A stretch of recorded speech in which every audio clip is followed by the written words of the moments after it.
Hey guys, what's up? George Merlos here with Integrity Home Finance. Today, we're going to talk about an exciting program. Unfortunately, it gets a bad rap from people that don't understand it.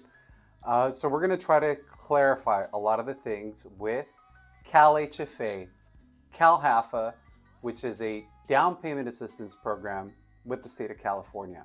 This program has been in place since 1975. So definitely it's not something that just came out of the blue. We've done this program for many years and have become an expert in it.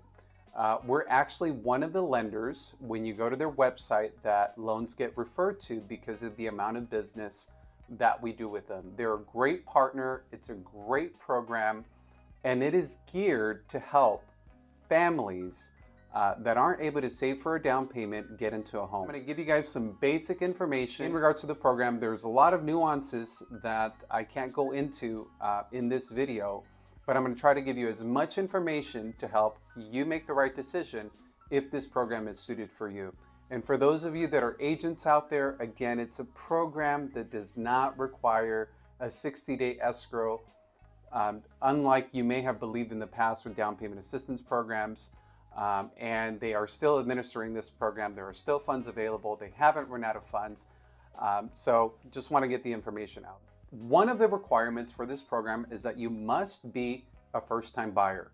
You cannot have owned a home within the last 3 years. If you owned a home within the last 3 years, you will not qualify for the program. There are caveats and exceptions. If you've been affected by a natural disaster, then that's one of the exceptions as well. The programs that are available using CalHFA financing when you're using down payment assistance is conventional, FHA, VA, and USDA. You can get any of those loans as your first mortgage.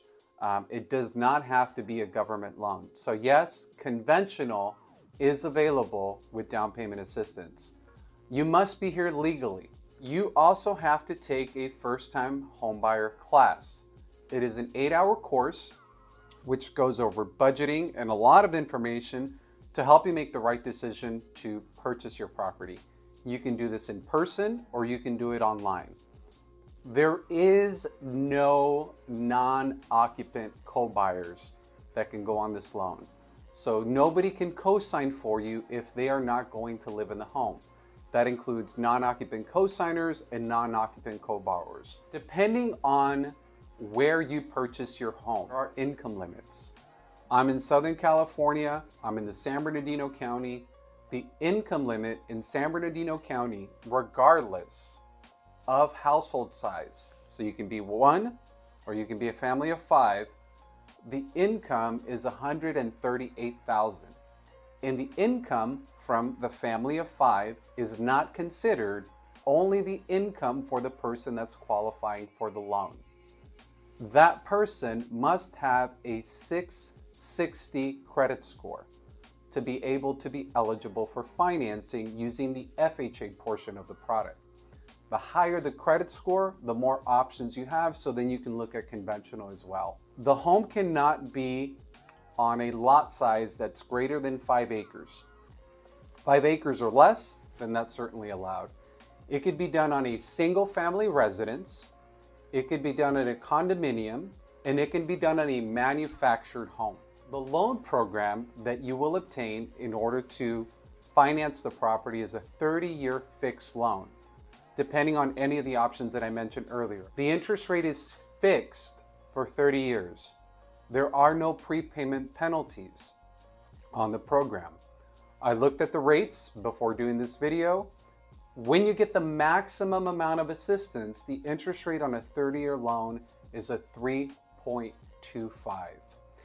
Now, another factor to consider is your debt-to-income ratio. The debt-to-income ratio on these programs is a lot less than if you had your down payment. Debt-to-income ratio is the amount of income compared to the amount of debts as far as a percentage. The maximum that you're allowed to have is 43%. Another thing that's mandatory is you must have at least a 1-year home warranty that covers the water and heater, the AC, the stove, and the rain. Now, let's look at an example. If you have a purchase price of $300,000 you're going to get a first loan amount for $289,500 without your mortgage insurance premium if it's an FHA loan. Then you're going to have a second mortgage for $10,000, which is the My Home program. You're going to have a third mortgage for $88,360, which is the ZIP program. You're going to be left with a balance to come to escrow from anywhere between $7,000 and $8,000, which is about 2.5% total out of pocket to buy a house. If you work with your agent and your agent's able to negotiate $5,000 towards closing costs, now you're able to purchase a home with less than $5,000, which is percentage-wise 1.5% total out of pocket to purchase your property. The assistance programs, whether it's the My Home or the ZIP, let me break that up. The My Home program has a 3% simple interest. That's what the interest rate shows today. So what that means is every single year there's $300 that loan accumulates. If you pay the $300, your balance stays the same. If you don't pay the $300, your balance goes up $300 every single year. Monthly, you have 0 payments. The money that you're borrowing is due when you refinance the home or when you sell the house or at the end of 30 years. During those 30 years, you have 0 payments. The way that the ZIP program works is there's a lump sum and there is 0 interest, 0 payments. So whatever you put on that loan at the beginning is the same amount that you owe in 30 years. This is a great program that's been around again for a very long time, since 1975. I've had many families buy homes using this program with 0 down. I've had a client purchase a house with 50 cents. And so it's a great program to get into a home. I hope you find this useful and helpful. If you have any questions or concerns, don't hesitate to comment below or reach out, and I'll talk to you soon. Take care, guys.